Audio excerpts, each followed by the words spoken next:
Madame la présidente, madame la ministre, messieurs les rapporteurs, cher Nicolas, cher Bruno, mes chers collègues, le texte que nous examinons ce soir, nous le savons, est l'aboutissement d'un long processus de polémique médiatique et politique et a le mérite de tenter de clore un sujet de controverse. Il est vrai que la question du recours au cabinet de conseil par l'État bénéficie jusqu'à présent de certaines zones d'ombre. Ce sont des zones d'ombre qui ont conduit à une utilisation parfois jugée abusive des cabinets de conseil. Un encadrement est sans doute nécessaire, ne serait-ce que parce qu'il s'agit d'argent public. Et en tout état de cause, il nous a semblé nécessaire que le débat ait lieu, et c'est pour cela que le groupe démocrate a souhaité l'inscription de ce texte à l'ordre du jour de notre Assemblée. Il est normal que ce sujet soit discuté au Parlement, qu'il ne soit pas uniquement traité dans la sphère médiatique et que la représentation nationale puisse débattre sereinement de cette question. La commission d'enquête qui a eu lieu a permis d'analyser finement et dans le détail l'ensemble de ces pratiques. Son constat est clair. L'État recourt de plus en plus au cabinet de conseil avec des interventions peu encadrées par le droit. Cette opacité a pu conduire à des dérives et peuvent soulever en conséquence des risques déontologiques et de conflits d'intérêts. Là-dessus, le gouvernement a immédiatement pris des mesures.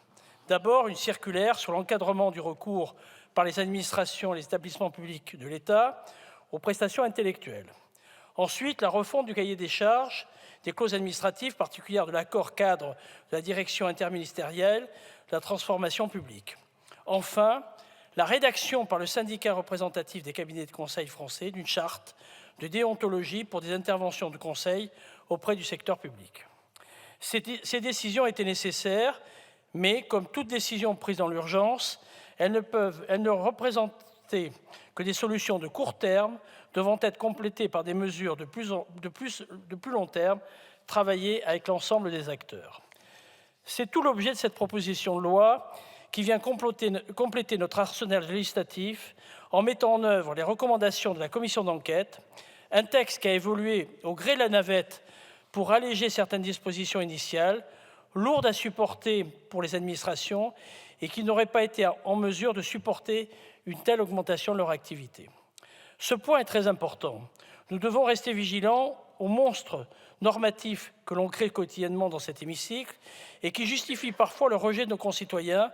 C'est d'ailleurs l'une des revendications, on le voit avec les agriculteurs. Nous sommes les garants de la bonne utilisation de l'argent public. Il est normal de contrôler ces dépenses, mais certaines sont compréhensibles lorsqu'on s'y penche un peu plus dans le détail. Je comprends évidemment la volonté affichée sur nombre de nos bancs d'éclairer les zones d'ombre et d'empêcher des dérives inacceptables lors de la construction des politiques publiques. Mais n'empêchons pas nos administrations de travailler, faisant en sorte de garder les compétences et le savoir de nos administrations en déléguant que certaines prestations. L'État n'a certainement pas intérêt, par exemple, à investir dans des compétences internes dans le domaine informatique, domaine qui est en totale et en permanente évolution. Maintenir la programmation et la maintenance informatique dans le champ de cette loi nous aurait fait prendre le risque de laisser l'administration prendre du retard par rapport au privé et serait contraire au choc de simplification que nous appelons de nos vœux. J'entends que ce texte serait vidé de sa substance, mais regardons plutôt les avancées. Encadrement du recours au cabinet de conseil, encadrement des pratiques des consultants, établissement d'un code de conduite pour lutter contre les conflits d'intérêts, déclaration sur l'honneur attestant de l'absence de conflit d'intérêts, saisine de la HATVP en cas de manquement déontologique. Voilà une belle illustration de l'utilité du travail parlementaire et de l'efficacité du travail transpartisan. Ce texte est utile, s'attaque aux dérives et met un cadre.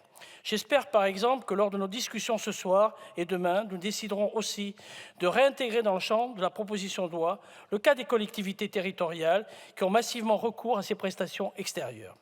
Mais par d'autres aspects, il reste lourd et certains articles demandent à être examinés et débattus pour arriver à un bon équilibre.